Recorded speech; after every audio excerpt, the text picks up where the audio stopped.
we're the Sonic Pi team. You've actually got the three key partners here today. I'm representing the arts partner, Cambridge Junction. Sam Aaron represents the technical partner, Raspberry Pi, and Cambridge University. And Pam, who's from Cambridge University, and she's from the research team. Just to give you a very quick idea, our partnership was huge. So you see the first three partners there. From the start, these were all involved. So we had 2 bridges and 2 music services, lead artists, school pilots, another range of artists, and a lot of young people. And it was an R&D project for everybody involved. So we were all embracing the idea of R&D and the kind of risks and things that came with that. And this is the team. So obviously not the artists and the young people, but just to give you a sense of kind of the complications of working in such a big partnership. This is at our summit, and these are all of the people that were working to kind of make this project happen. So it was very, sorry, I've gone backwards. So it was quite complicated. We had a budget of about £140,000, 125 from here and 15 from the Music Hub. Lots of in-kind support as well, but it was a very tightly resourced project. You know, it's something we really wanted to happen, and we made it happen within those resources. And a very compressed timescale with that as well. So this just gives you an idea. So this was last year, from March to December. That was the total length of the project that we spent that money in. In terms of setting up the project, bringing the team together and developing our approach and developing our lesson plans and how we were going to work in schools, the trials that we actually did in the 2 schools and a 5-day summer school at Cambridge Junction, pulling the research together, developing the toolkit, which I'm going to talk about in a bit, and holding our summit. And then finally, we actually finished last year. We've spent all our money. So we're just working out how we kind of take it forward now. Okay, so Sam's going to talk to you about the technical solution next. Now, I just want to say a couple of words, and then I'm going to show you a quick demo. And that Sonic Pi, the software I'm about to show you, already existed before the project started. And it was built just to help teach computer science to kids in schools. But this project was amazing to actually take that further and actually turn something which was good for teaching computer science into actual full musical instruments that we could actually teach in music lessons and that I could perform with on stage. And it's sort of, the fact I'm wearing this badge with the yellow thing, it slightly depresses me because I'm not really technology, I'm not really arts, not really research, I'm all of them. And the fact we're categorising ourselves in this way, I think is slightly depressing. And the benefit, it's not a joke, it's really important.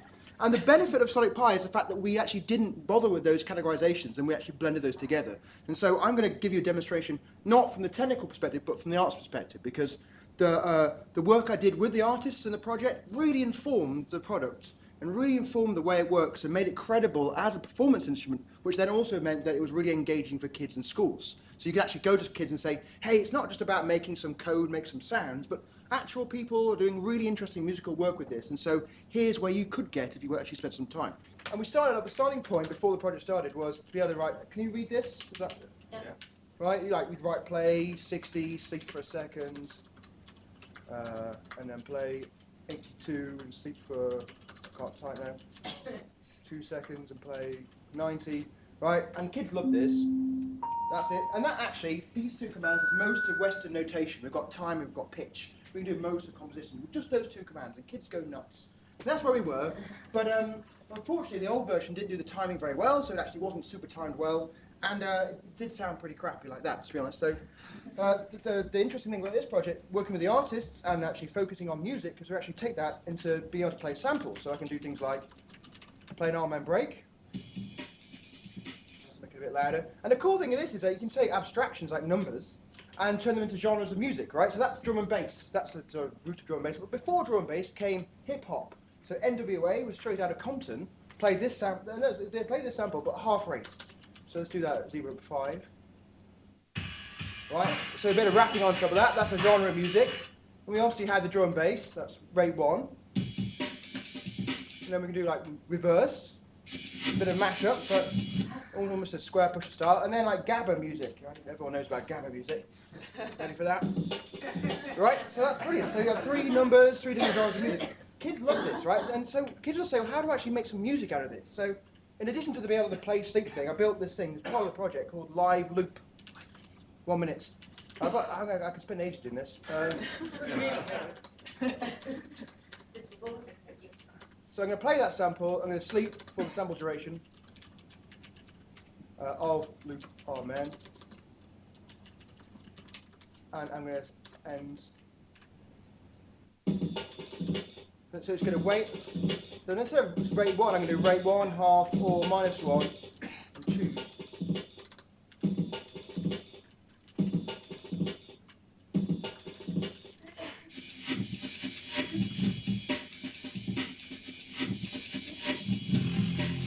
Right, 5 lines of code, pretty cool.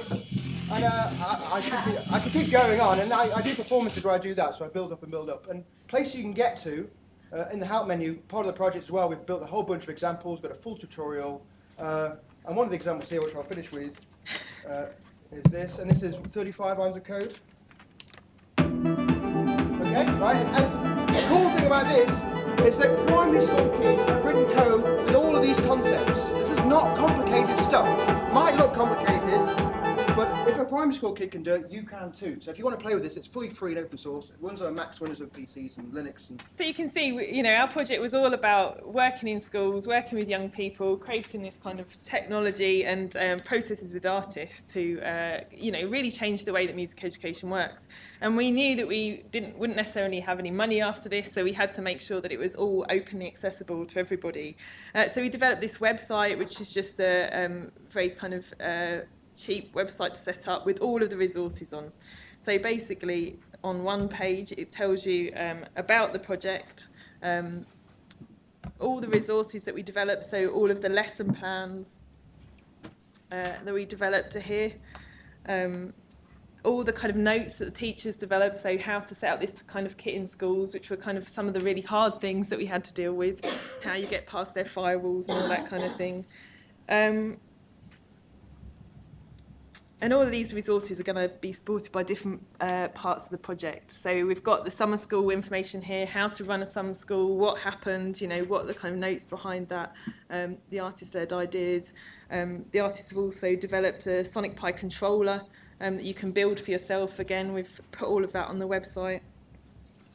The Arts Award, which we ran, you could do a Bronze Arts Award during the 5 days of the summer school, which was quite full on, but it worked very well. And again, all the materials for that are here. And then we've got a kind of range of things. So we've got a short film. If you want to know more about Sonic Pi, there's a 2-minute film there about the project, and then a longer 13-minute one again. So for school or anyone wants to, you know, talk to people about adopting this project, they've got something to show them. We also commissioned 10 artist-led Pop Pi films.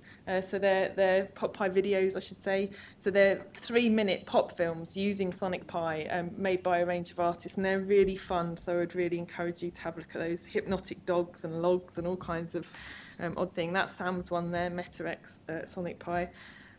Also, we've put photos on the website. Some beautiful images here of the kids at the summer school.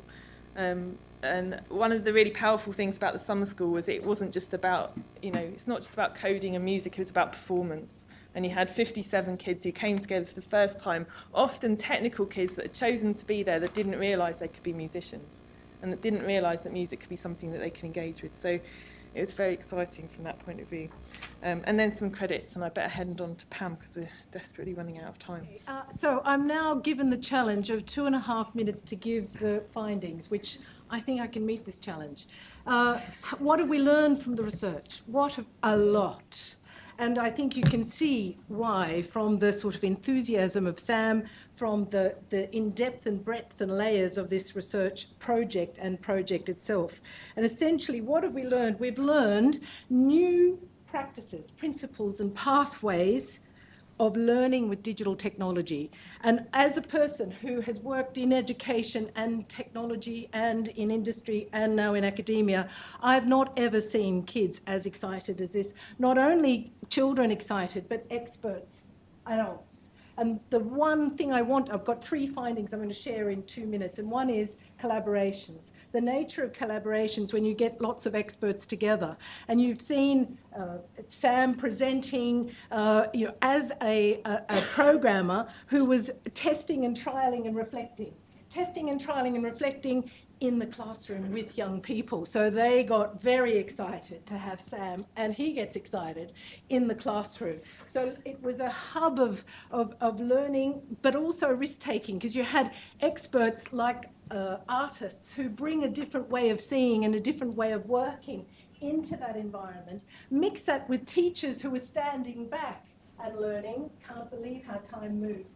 And also the professional musicians who normally go into schools and just teach one-to-one in a sort of solitaire situation, they were given the task of actually presenting and sharing and practicing pedagogies with these youngsters. So there was a lot of risk-taking. And within that risk-taking, traditional roles of being a teacher or being a learner or being a programmer or being an artist were challenged. Everyone was learning something new for the first time. So put that together and you have a finding to do with collaboration, in which case collaboration between artists led to extraordinary innovations in practice. There they are, the experts, teachers, Sam as a programmer, the artist, and learners working, young people in different sites in schools and in an arts community. And so you have this sort of liveness, which is central to live coding, but liveness in learning as well. Another key area of a finding was to do with creativity. I've talked about collaboration and in experts coming together and creating a collaborative community of practitioners, experts, all out of their zone of comfort. You find new pathways for learning being generated. And in these new learning pathways, look at the text here, risk-taking as a source of learning, but risk-taking also as a source of creativity. And they were developing pedagogies of risk and celebrating risk, which is quite unusual in today's climate. And so, and even with 3%, you were mentioning, interesting, I think we were seeing 97% of risk-taking going on in this project, but everyone out of their comfort zone, but something very new happening. And so we saw learning to live code, music introducing a real culture of change with teachers, culture of change with young people who, not everybody gets into coding, but everybody does get into coding using Sonic Pi, as we've seen. And if you look at the quote at the bottom, this is a child saying, I keep going and I want more of what I'm doing. And if it's really because of trial and error, I do something and then it breaks and then I try again and then I learn something. Now that quote is incredibly important in that I keep going, there's perseverance. There is motivation. It's really exciting. They thought it was fun. So in that sort of self-determination and re-motivating learners to engage with something new and be excited by that learning, you saw trial and error, risk-taking being an aspect of learning and the liveness of learning, and that learning occurs in this kind of way, in an innovative way, because of the partnerships, the collaboration, the actual program itself with Sam there, engaging in the learning and re-engaging with that learning himself. Everyone was out of their comfort zone. And so a final statement is to say that new practices, principles and pathways of learning with this digital technology was absolutely key. Multiple findings.